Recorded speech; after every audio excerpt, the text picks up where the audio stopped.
Good morning, security gang. Welcome to another episode of the CyberHub Podcast. The show's just about to get started. I'm going to go make my espresso and we'll get this show going. Don't go anywhere.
From the CyberHub bunker and studio, you're tuning in to the CyberHub Podcast.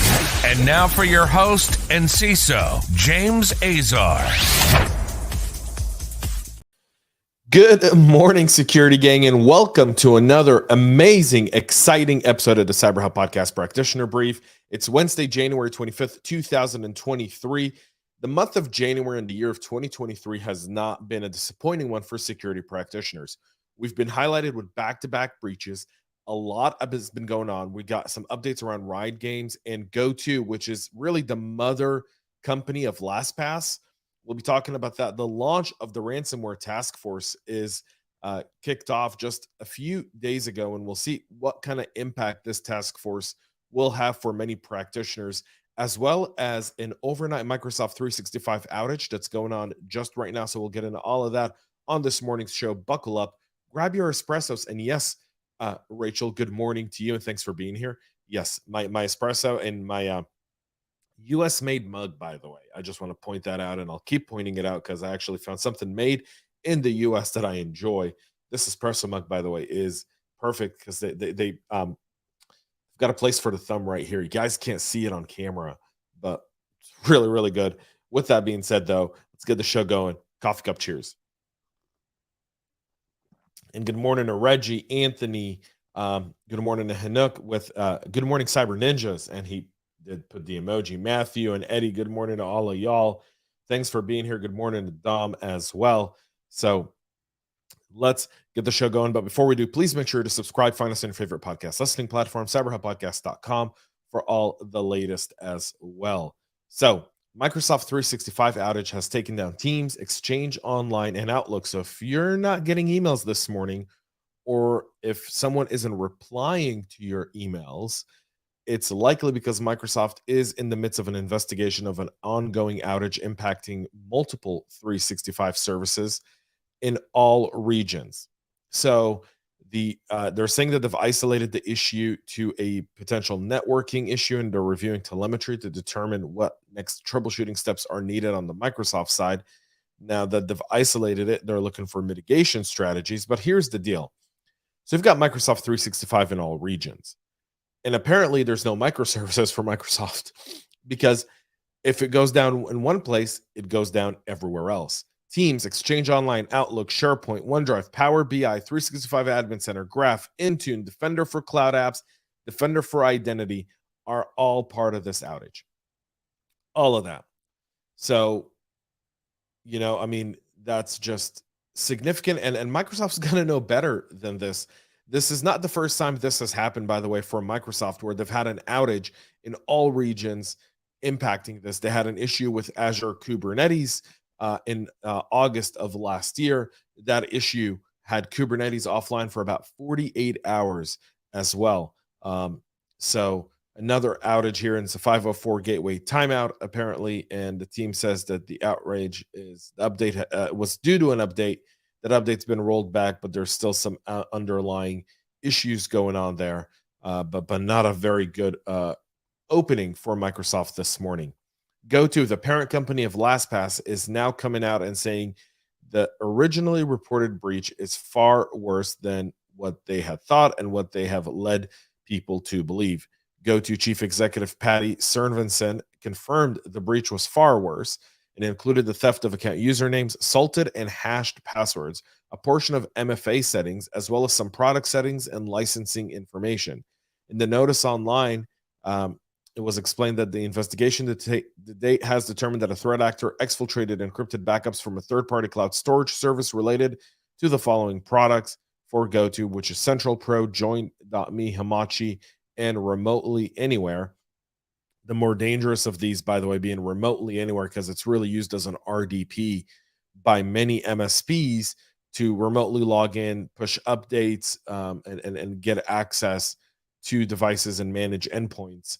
You can obviously tell that kind of all the rest kind of came along, but if you're trying to infect an organization, if you're trying to steal data, you'd go after Remotely. RDP is not something far-fetched. It's been a threat actor vector for as long as RDP's been alive. We also have evidence that the threat actor exfiltrated an encryption key for a portion of the encrypted backups. The affected information, which varies by product, may include account usernames, salted and hash passwords, a portion of the MFA settings, as well as product settings and licensing information. He said the company has no evidence of exfiltration affecting any other GoTo products or any other GoTo production systems. Even though all account passwords were salted and hashed in accordance with best practices, GoTo plans to reset passwords of affected users and reauthorize MFA settings where applicable. This now falls on the back of LastPass and also on T-Mobile. And what I challenge every single one of us to think about this morning is, wow, how could they? Culture is a derivative of cybersecurity. And with T-Mobile, 6 breaches in 5 years, GoTo now with multiple breaches across multiple organizations, you have to wonder, where does security rank? And what kind of security culture does engineers at these companies have? Does the business side have? And do they clearly understand the impact? Because this is significant. I mean, I kind of defended LastPass early on, and I did an episode about that here. And I've since left LastPass simply because the more I dug, the more concerned I became, and the less likely I felt like I was going to keep giving them my business. So with that being said, these do have an impact. Riot Games, which also announced a breach, has said that they've received a demand letter from the criminals, not the hackers. Be better, folks. They're not hackers. These people are criminals, and they're refusing to pay. Riot Games says the $10 million ransom note, which was demanded by attackers who've now have access to the source code of several from the breach, they've actually been able to access source code and steal that. So they've got the source code for the League of Legends multiplayer online battle arena, the Teamfight Tactics auto battler game, and the Legacy anti-cheat platform. That's the source code that they were able to steal. And they've sent a ransom note saying, we'll give you back the source code if you give us $10 million. Riot Games has said that we won't be paying, and it is what it is. So good for them. The $10 million ransom note is something, but again, refusing to pay these criminals goes a long way towards ensuring that it becomes less likely for them to go after this. And you can alter your source code enough and hope that brand loyalty will keep your customers around, and in most cases it will. VMware is plugging a critical code vulnerability in its first patch Tuesday. Yesterday, VMware released its first security bulletin for patches for multiple critical level flaws that have exposed businesses to remote code execution attacks. VMware's vRealize Log Insight is a log collection and analytics virtual appliance used by administrators to collect, view, and analyze syslog data. The company said the most serious of the 4 documented flaws carries a CVSS severity of 9.8 out of 10, adding the urgency for organizations to apply these patches. The advisory from VMware says CVE 2022 31706, 31704, 31710, and 31711 are all directory traversal and broken access control issues with dangerous implications. An unauthenticated malicious actor can inject files into the OS of an impacted appliance, which can result in remote code execution. There's also fixes that have been shipped for separate deserialization vulnerability that exposes serialized logs inside users to denial of service attacks. Also, VMware patched an information disclosure issue that allows attackers to remotely collect sensitive session and application information without authentication. So you want to get your VMware instances patched. The International Counter Ransomware Taskforce kicked off on Monday with Australia leading the helm and being the inaugural chair of the group of 36 member states and the European Union to counter the spread and impact of ransomware. Despite typically being a criminal rather than a state-based activity, this has become a significant national security threat in recent years. And now the aim of this task force is to really go to town, targeting countries like Iran, Russia, and China, who really harbor some of these ransomware operators and provide infrastructure. The point of this joint action is in the fields of resilience, disruption, and countering illicit finance. Ransomware represents a significant global threat, and Australia will continue to play a leading role working with international partners, industry, and the community to develop effective responses to combat cyber criminals and protect our people and institutions. According to Claire O'Neill, who tends to go after victims of crime rather than the perpetrators themselves. That's been her storied history since she's taken that post with the Australian government. So we'll see how this kind of plays off. This should be something very effective. We'll see how these nations come together with private industry to really build resiliency. And this isn't just another one of those, kind of, we know this is happening, but whatever the case may be.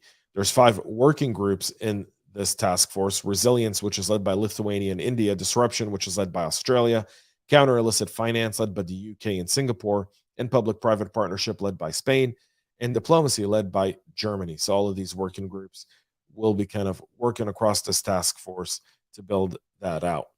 And finally, the the personal cell phone number of South Dakota Governor Kristi Noem has been hacked, and it's being blamed that they were able to social engineer her way. And then there's more to this story because her social security number was openly exposed in the hundreds of documents that the January 6th House Committee released last year.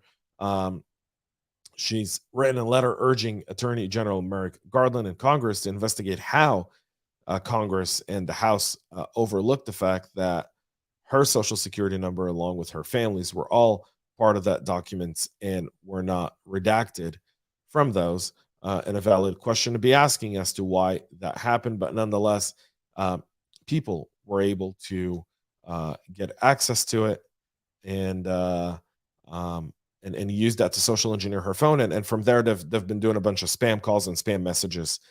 So it looks to be like a SIM swap attack, which then goes to say if South Dakota has a fusion center and something like this happens, why are you not monitoring the personal device of the governor? That would kind of be basics as well from a security perspective. So there's that story as well to kind of show you the implications of just data out there. When someone wants to take advantage of it, it's there. So there's that as well. That's it for our show this morning, folks. We'll be back tomorrow to wrap up this very, very busy week and what has been a really interesting and eye-opening January for so many practitioners, from Patch Tuesdays and patching to the slew of just data breaches that have been released. We're seeing a lot of activity there. This really does remind me of kind of the kickoff to 2020 and what we saw back then with Citrix and so much more. So stay tuned, buckle up. It's going to be a bumpy ride, my guess, for the first quarter of this year as we try to get all of this under control. Thanks for tuning in. Please make sure to subscribe. Check out our website, cyberhubpodcast.com, for all the latest. And most importantly, stay cyber safe. Cheers, folks. We love feedback, so make sure to connect with us on social media and subscribe to our podcast on your favorite podcast listening platform.